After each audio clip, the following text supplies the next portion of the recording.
کہ شیطان کے ساتھ کس طرح جہاد ہو. جو شیطان دل میں شہوت پیدا کرتا ہے، غلط اور فاسد ارادے پیدا کرتا ہے، ان کو توڑنا، ان شہوتوں کو مٹانا، یہ چھٹا درجہ ہے جہاد کا.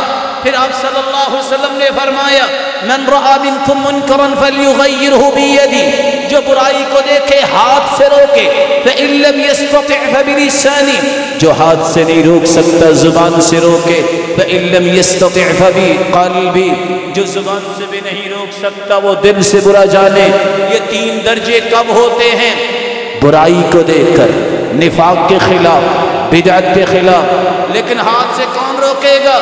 ہر شخص نہیں. سمجھیے یہاں وائلنس کیا ہے معاشرے میں. جب تک علم نہیں کوئی کام صحیح نہیں ہوگا.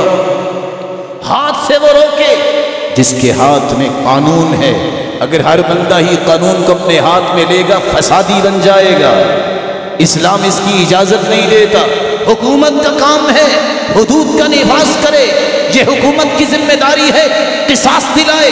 حکومت کی ذمہ داری ہے عدل و انصاف دلائے. اگر ہر بندہ ہی اپنے ہاتھ میں قانون کو لے لے گا فساد مچے گا، لڑائیاں ہوں گی اور پھر خانہ جنگی ہوگی. اسلام اس کو پسند نہیں کرتا. اگر قانون میرے اور آپ کے ہاتھ میں نہیں، زبان سے روکے. زبان سے کون روکے گا؟ جس کے اندر روکنے کی صلاحیت ہے، جو رہنمائی صحیح دے سکتا ہے. وہ کون ہے؟ صرف علماء ہیں جن کے پاس علم ہے، معرفت ہے، ادراک ہے، پہچان ہے، دلائل ہیں. وہ آرگیو کر سکتے ہیں. اینکرز یہ کام نہیں کریں گے جن کو پتہ نہیں نماز کا ترجمہ کیا ہے، جن کو پتہ نہیں استخارہ کیسے کرتے ہیں. یہ ان کا کام ہے. علماء رہنمائی دیں. عام انسان اٹھ کے اس درجے پہ آئے گا، غلط فتویٰ دے گا، فساد پھر بھی ہو جائے گا. اگر زبان سے روک نہیں سکتے تو دل سے برا جانیے.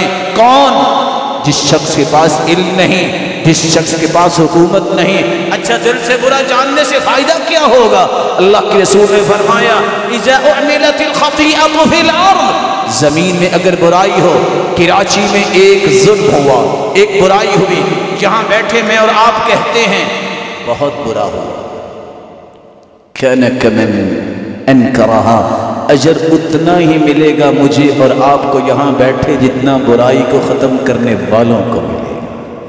اور اگر پشاور میں ایک گناہ ہوا، ایک زیادتی ہوئی، اللہ نہ کرے کسی مسلمان نے یہاں بیٹھے کہہ دیا اچھا ہوا، کان کمن عمل بہا، اس کو گناہ بھی اتنا ہی ملے گا جتنا برائی کرنے والے کو ملے گا.